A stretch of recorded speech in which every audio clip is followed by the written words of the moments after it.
केंद्र सरकार और किसानों के बीच लगातार हो रही बातचीत विफल हो रही है। इसे लेकर किसानों ने चेतावनी दी है कि आने वाले समय में वो चक्का जाम करेंगे, रेल रोकेंगे और तमाम दूसरे आंदोलन करेंगे।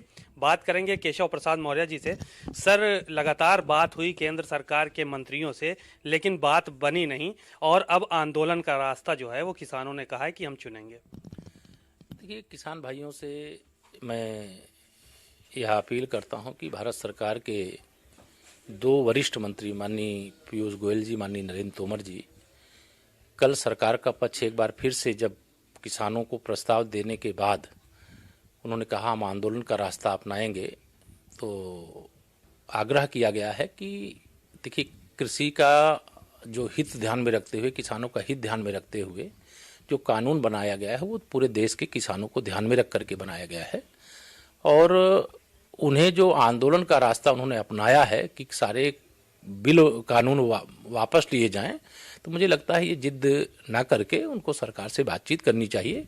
और किसान भाइयों की जो भी समस्या है, जब सरकार बार बार कह रही कि हम उसकी समाधान करने के लिए तैयार हैं, हम बातचीत करने के लिए तैयार हैं, तो मैं इतना ही कहूँगा कि वो किसी राजनीतिक दल के लिए मोहरा ना बने।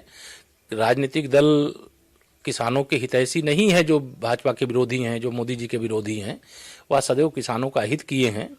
और मैं यह दावे से कह सकता हूं कि जो प्रधानमंत्री किसान सम्मान निधि देश के 10 करोड़ से अधिक किसानों के खाते में भेजी जा चुकी है, 1 लाख करोड़ से अधिक रुपए थे।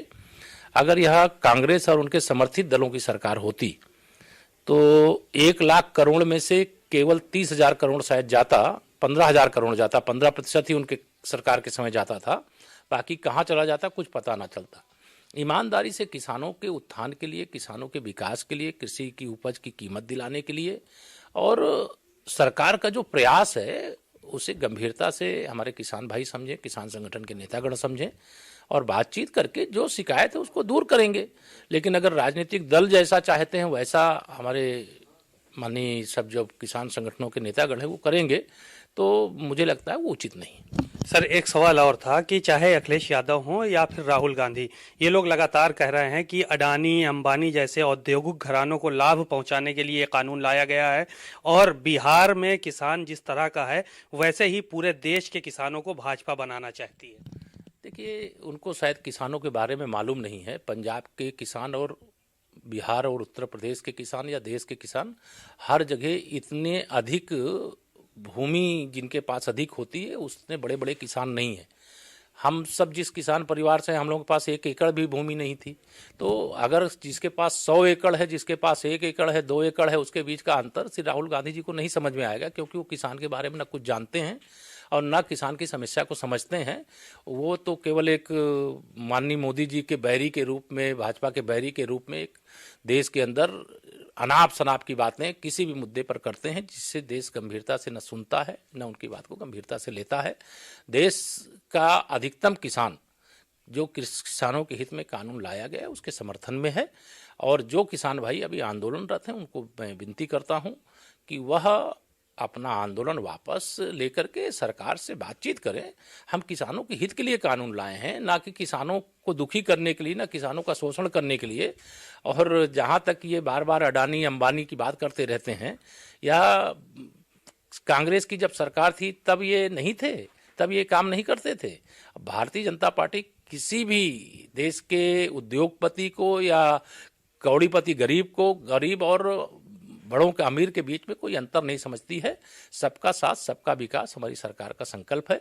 जो व्यापार करता है वो व्यापार में उन्नति करते हैं, जो कृषि करता है वो कृषि में उन्नति करे। ये हमारी कोशिश है, हमारी सरकार की कोशिश है, माननीय नरेंद्र मोदी जी के नेतृत्व में कोशिश है, आदरणीय योगी जी के नेतृत्व में कोशिश है। सर, देखा जा रहा है कि लगातार समाजवादी पार्टी के जो कार्यकर्ता हैं, नेता हैं, वो जिलों जिलों में प्रदर्शन कर रहे हैं और इसी बात को लेकर आंदोलन किया जा रहा है कि ये बिल जो है, जो कानून है, ये वापस होना चाहिए और सपा उनके साथ लगातार दे रही है। नहीं, निश्चित तौर से समाजवादी पार्टी हो या कोई भी राजनीतिक दल हो, अपने बैनर तले आकर के लड़ाई लड़े, अपना जो बात कहना चाहता है लोकतंत्र में बात कहे, अपने ज्ञापन दे, अपनी बातों को कहे, हमें उसमें कोई आपत्ति नहीं है।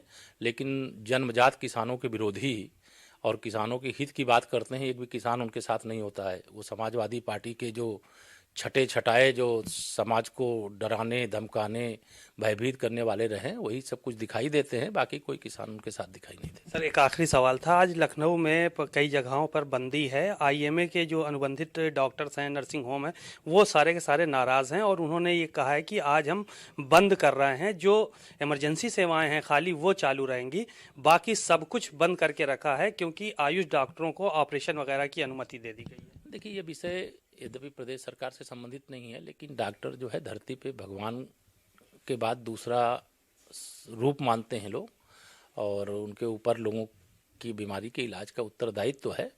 जो भी बात कहना है बिना चिकित्सा व्यवस्था ठप किए भी वो बात कह सकते हैं, और जो बात कहना उनको कहें, उसमें कोई मनाही नहीं है। और विरोध दर्ज कराना लोकतंत्र में उनका अधिकार है, लेकिन उनसे बहुत लोगों की अपेक्षाएं जुड़ी हैं। जब कोई भी हड़ताल चिकित्सकों की होती है तो बहुत सारे मरीजों पर उसका दुष्प्रभाव पड़ता है। मैं अपने चिकित्सकों से विशेष निवेदन करूंगा कि वह जो भी बात कहना है अपनी बात जरूर कहें, लेकिन चिकित्सा सेवा जारी रखेंगे तो अच्छा रहेगा। बातचीत के लिए शुक्रिया। आप सुन रहे थे डिप्टी सीएम केशव प्रसाद मौर्य जी को। उन्होंने साफ तौर पर कहा कि किसानों की हर बात सरकार सुनने के लिए तैयार है, हर बात मानने के लिए तैयार है, लेकिन किसानों को भी जिद नहीं करनी चाहिए और जो इसके पीछे राजनीति हो रही है वो राजनीति नहीं होनी चाहिए। अगर राजनीतिक दलों को कोई बात कहनी है तो वो अपने बैनर तले आकर बात करें, ताकि उनकी बातों को भी गंभीरता से लिया जाए। और साथ ही साथ डॉक्टरों से भी अपील की है कि वो हड़ताल पे न जाएं और सामान्य तौर पर अपनी बात रखें। कैमरामैन दिलीप रजक के साथ सीमा अब नकवी, भारत समाचार, लखनऊ।